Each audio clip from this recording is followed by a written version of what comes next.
So tell me, have you ever faced this question? Honey, do you think this dress makes me look fat? Oh man, what do you say? Oh, what do you say? Now, of course, you could say no. Oh, no, no, no, sweetheart, not at all, you might say.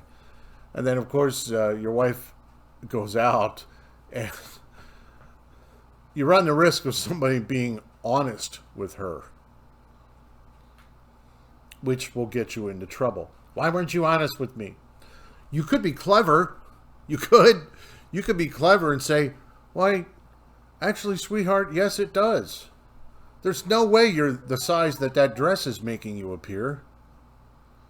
But then, of course, with our luck, right, you'll get, well, just how large do I appear? And you see the conundrum. Question number 1 in the self-evaluation section asks this. When I choose my clothing, do I consider how people will respond? So let's discuss that today. Not too long ago, at a family reunion, my niece come up to me and says, "Wow, Uncle Greg, you dress like an 800 man today." I dress like a what? She goes, "Yeah, you look like an 800 man." So I'm clueless. And I'm like, okay, what's an 800 man? And she says, well, an 800 man is somebody who in the financial world says there's somebody with at least an 800 credit score, and you look like one today. I don't know. I think maybe I need to change my wardrobe. So let's talk about question number 1 today on Transforming the World. My name is Pastor Greg. I'll be back in just a moment.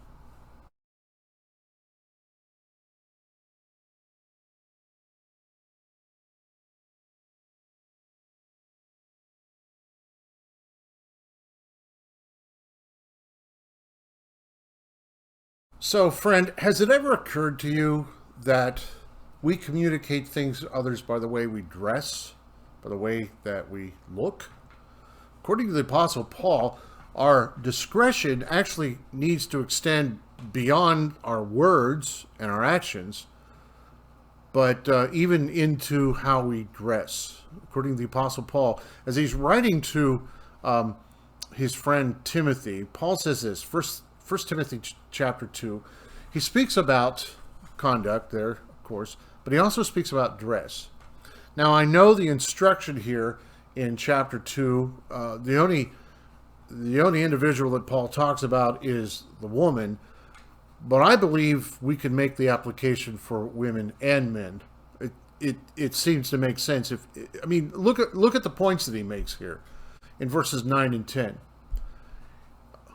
He says that women and men, I believe, should show discretion in the way that they dress. It should be modest. It should be appropriate.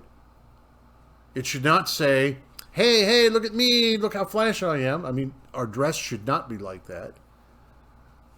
And lastly, he says, the way that you dress should not tell the world that you're selling something. That's my paraphrase. Paul says that he actually says that individuals, he says the people of this world should be more attracted to our conduct, our behavior, and who we are, rather than the way that we dress. We're not trying to sell the world our bodies, at least we shouldn't be, but we are trying to demonstrate Christ to a world that so desperately needs him. As we're talking about this topic of discretion this week, according to the Apostle Paul, we need to show some discretion in the way that we dress. I'm not trying to be legalistic here. I'm not saying that there are rules for dressing and somebody should be excommunicated. I'm not talking about any of that stuff. But I do think it's in our best interest to stop and think, what am I telling others by the way that I dress? Now, the world has been after us as long as I can remember. The world has been after us to dress to attract. The world wants us to dress so we attract others. The Lord, on the other hand, would have us attract others by the way that we live. You know, there was a time in my past, this is long before I met Carolyn, but I was actually dating a girl who,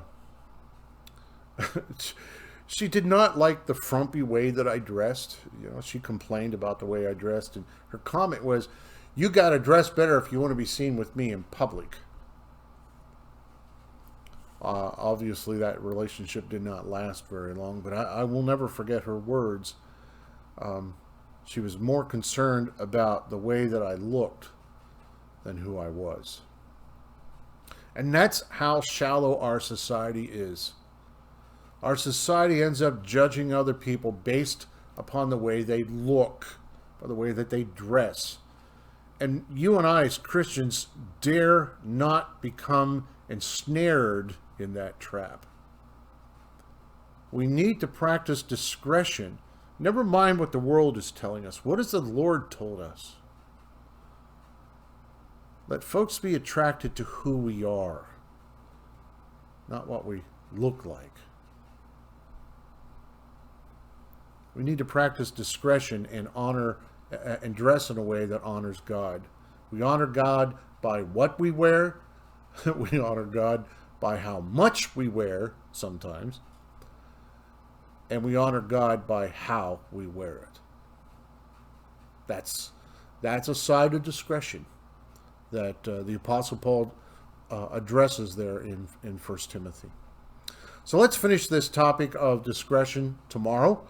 I'll talk to you then. My name is Pastor Greg. You've been watching Transforming the World.